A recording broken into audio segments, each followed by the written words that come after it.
Bonjour, c'est Dominique. Aujourd'hui, je vous viens avec le dévoilement du prochain projet en tuto. Alors, dès demain, on commence la série de tutos, ceux qui veulent réaliser un album facile. Moi, j'ai choisi le thème vintage. J'ai utilisé toutes sortes de chutes de papier. Alors, je suis encore dans le ménage de mes chutes. Alors, vous pouvez utiliser n'importe quelle collection. Si vous avez une collection complète de 12 feuilles 30 par 30 avec des stickers, des cartes, vous pouvez réaliser tout ça. C'est certain qu'il y a d'autres matériels, mais bon, dans la vidéo numéro 1, vous allez avoir la liste du matériel. Il y a des choses que j'ai ajoutées. Alors, comme par exemple la plaque, tout ça, c'est de la déco. Alors ça, j'en ai pas parlé. Ce sont des décorations, alors pas nécessairement énumérées, mais bon, vous y allez avec ce que vous avez comme décoration. Et puis, alors vous allez voir aussi le matériel. J'avais vraiment pas beaucoup de papier. Alors, plusieurs chutes d'une collection, Tales of You and Me. Et puis, j'avais quelques feuilles qui m'avaient été offertes en joyeux courrier, des feuilles 30 par 30 à l'unité. J'en avais plusieurs du même modèle. Alors, j'en ai profité, j'en avais déjà utilisé, j'en ai utilisé plus. Et puis, quelques petits... des feuilles avec des chutes finalement avec des espaces lignés, des feuilles lignées comme pour du ledger, pour faire des espaces journaling sur les pages. Alors, on commence demain. Alors, un album facile avec des choses que j'ai déjà faites. Alors, rien de compliqué. Il y a quelques pop-up, deux pop-up, je crois, deux ou trois pop-up. Et puis, tout simplement. Alors, je vais vous donner les mesures tout de suite. Voir si vous, ça vous convient comme mesure. Alors, en centimètres, j'ai 20 par 23 et 10 et demi à 11.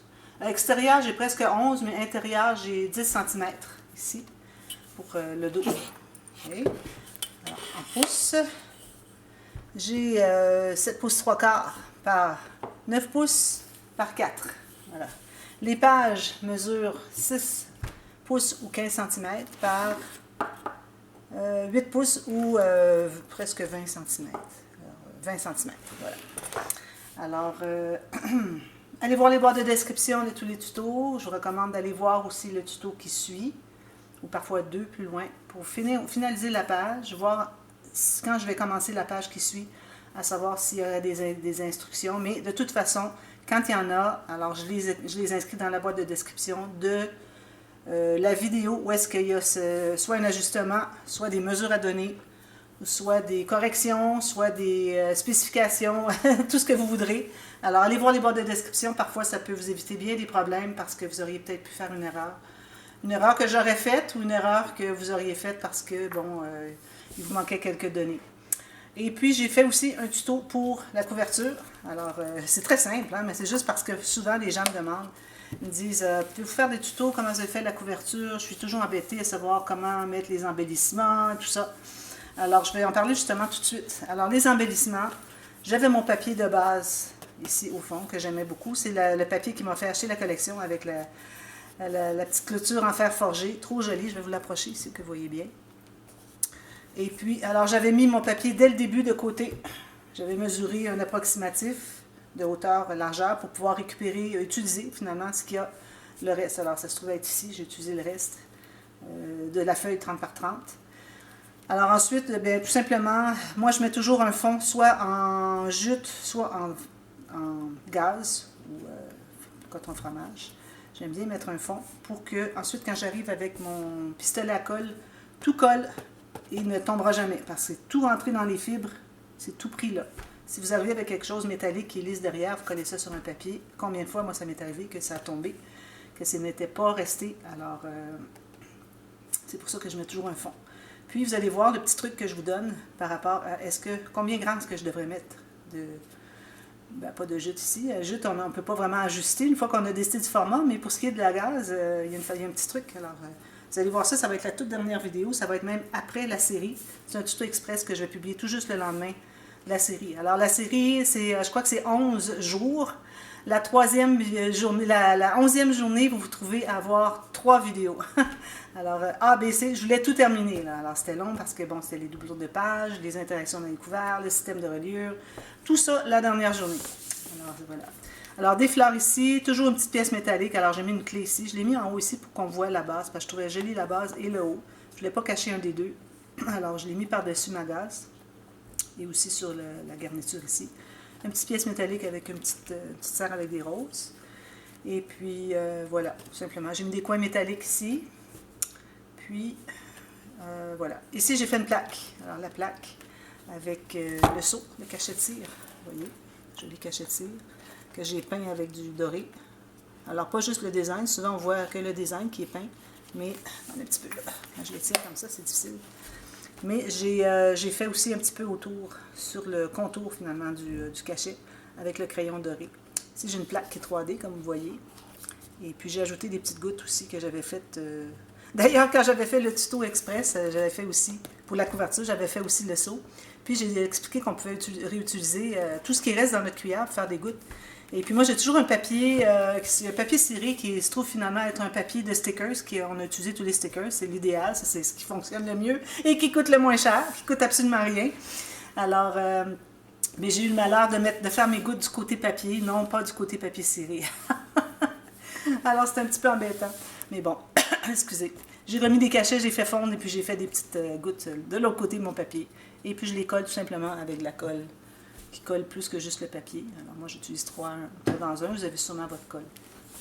Alors, c'est ce qui donne ça ici. Alors, j'ai voulu ne pas trop cacher. Il y avait déjà des fleurs. Ici, j'ai caché celle du coin, c'est normal. Mais tout ce qui est ici, tout le reste est présent. Des fleurs, la clôture. Et puis ici, vu que j'avais déjà un point focal, j'ai voulu changer le point focal vers le seau ici, qui dit Tales of You, of Us. Alors là, j'ai changé le point focal, donc c'est plus...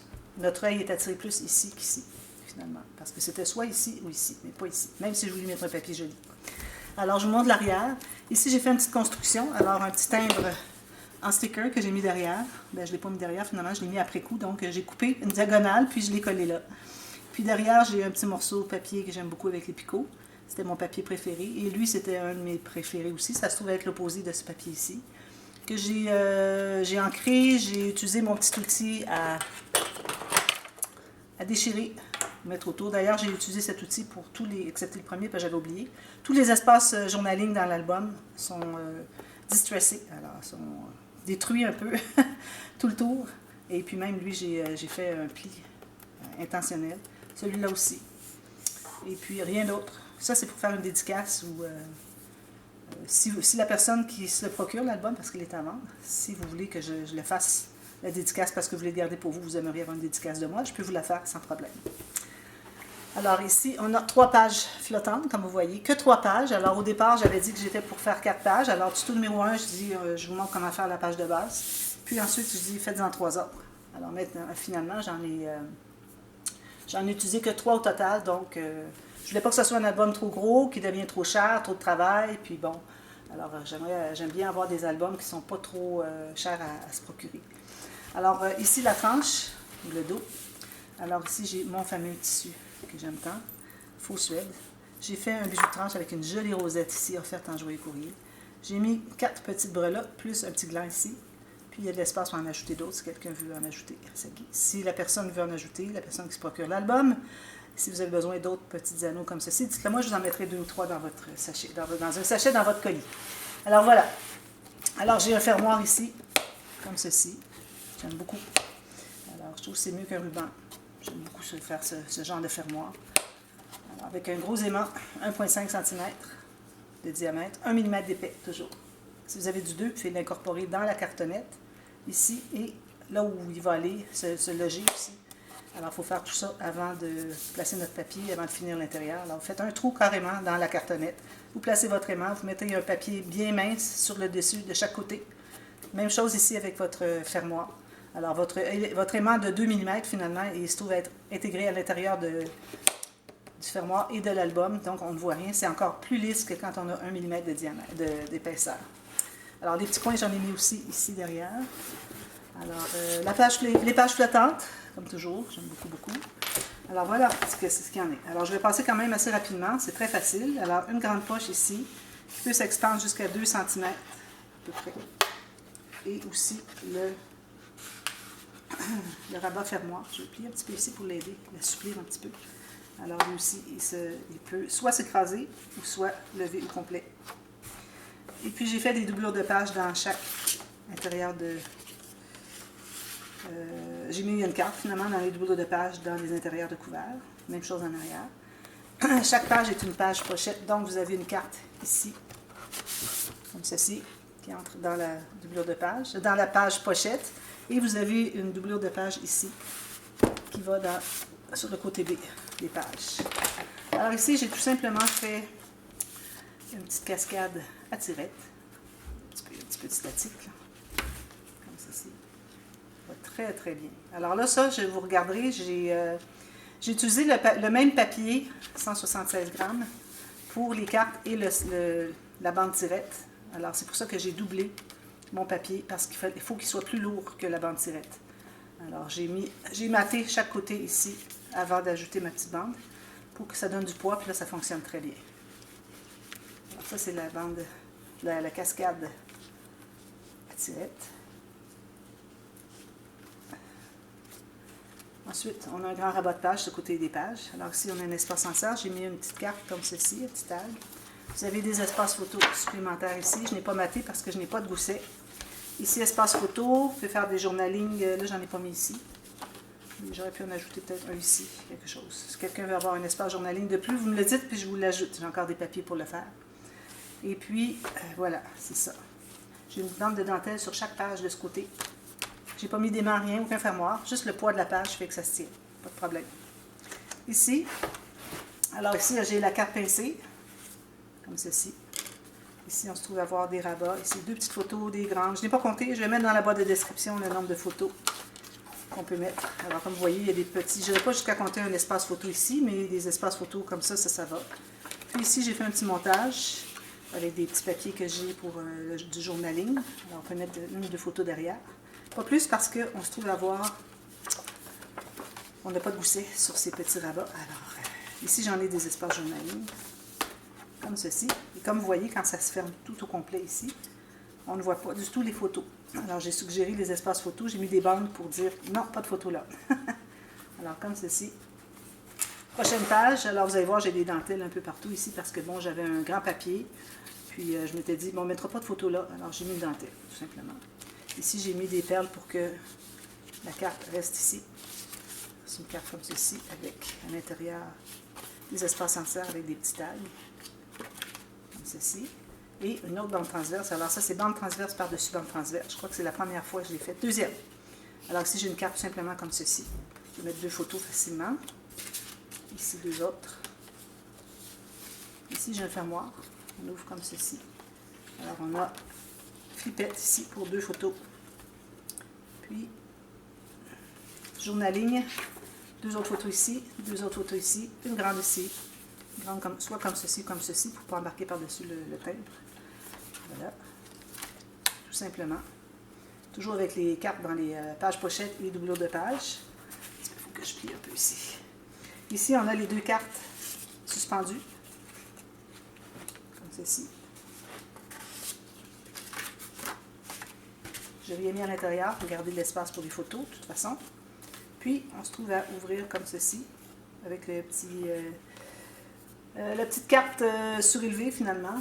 Alors, j'ai pas ajouté de cahier photo, parce que je me disais, j'ai pas suffisamment de gousset, je n'en ai pas ici d'ailleurs.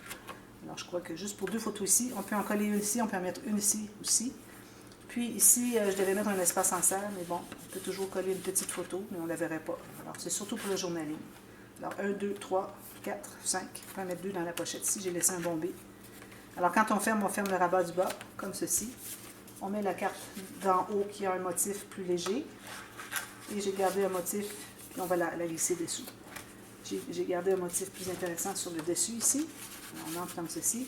Et la carte qui va venir s'insérer dans la pochette. Et la pochette, j'ai fait une pochette avec un gousset en triangle. Juste pour entrer la carte. Voilà. Ensuite, on a... ici, est-ce que j'avais écrit? Ah oui, je l'ai montré. Non, je ne l'ai pas montré, excusez. Celui-ci, alors on a un pop-up comme ceci. Alors on a une carte postale qui est en pop-up, comme vous voyez sur le profil. Puis, une petite carte ici. On peut mettre une grande photo ici, une autre ici. On peut faire un petit journaling ici ou ici, comme on veut, ou sur la carte postale. Alors celle-là, elle est faite. La prochaine, c'est la carte glissante, comme ceci, qui ferme. Alors ici, j'ai ajouté un petit cahier. Alors on a 1, 2, 3, 4, 5 photos ici. Puis, je laisse ouvert pour vous montrer l'intérieur au complet. Ici, encore même chose, donc 10, plus une autre ici qu'on pourrait mettre. Alors, on glisse tout simplement en haut ici. Alors ici, vous allez voir, il y a des instructions que j'ai ajoutées dans la boîte de description. J'ai le petit problème. Rien de grave. Puis ici, on a encore un grand rabat de page avec des espaces photos. La flippette ici avec 2 espaces photos. Puis on peut, excusez, j'ai toujours de la difficulté avec ça, faire un journaling ici. On peut continuer ici si on a besoin. Ici aussi, on peut en faire une ou ajouter une photo ici. Donc ça, c'est cette page qui se termine comme ceci. Alors ici, la fameuse page que tout le monde veut avoir. Carte postale, ici, j'ai mis des papiers juste pour remplir. Ici, j'ai une petite carte que j'ai mise ici pour montrer qu'on peut ajouter, on peut en ajouter encore un ou deux. Puis coller une photo ici, ici. Puis ici et ici. Alors, la petite carte, je la laisse à l'intérieur. Comme ceci. Puis ici, j'ai un petit morceau de tulle avec une petite clé attachée avec une ficelle. Ce qui garde la page fermée à cause des petites pochettes en diagonale. Alors ici, j'ai tout simplement des cartes dans les bandes transverses de chaque côté. Regardez le beau dessin magnifique. J'adore, j'adore. Merci à Noémie qui m'a envoyé des papiers comme ceci, comme ceci. Alors, 4 espaces, 5 espaces journaliers. On peut faire des petites photos, 2 petites ici chaque côté. Ça fait 4 photos, 8 photos. Puis on a toujours les cartes dans les doublures de page. Puis à la toute fin ici, j'ai fait une petite carte qui va derrière la filière. Ça fait longtemps que j'ai fait des filières. J'étais partie sur les pop-up depuis quelques mois, puis je n'ai pas refait de filière depuis un petit moment. Celle-là, j'aurais voulu la faire en deux niveaux, mais finalement, je suis contente parce que j'ai gardé un espace journaling ici. Et puis, j'ai fait un autre saut, un joli saut ici, avec des petites boucles de cire. Il y en avait une ici, elle est partie. Je ne sais pas où est-ce qu'elle est. Mais bon, elle était trop petite. Puis ici, on se trouve à avoir 4 enveloppes. Je mets du matériel. Ça s'expand, comme vous pouvez voir. Alors, c'est pour ça que j'ai laissé un bon espace ici et ici, parce que ici aussi, ça s'expand. Avec toujours la carte ici, dans la double de page. Et puis ici, j'ai mis des petites cartes journaling, une petite image jolie. J'aime beaucoup les images. Alors, dans la petite pochette. Alors, comment faire une petite pochette ici? C'est un espace qui est intéressant. Vous pouvez faire plus grand si vous voulez mettre des cartes plus grandes. Vous pouvez le faire un petit peu plus haut. Alors voilà, alors on commence demain, puis si vous avez des questions, n'hésitez pas à me demander en cours de route. Et puis, je recommande toujours de regarder la vidéo au complet, la série au complet, avant de débuter pour voir si tout va bien. Vous pouvez toujours changer des interactions, vous avez des pop-up que vous n'arrivez pas à faire. Faites 2 ou 3 rabats, ça va remplir, ça va faire la même épaisseur finalement, la même capacité dans la page. Alors voilà, alors on commence dès demain, et puis j'ai très hâte de commencer. À demain, merci, bye bye.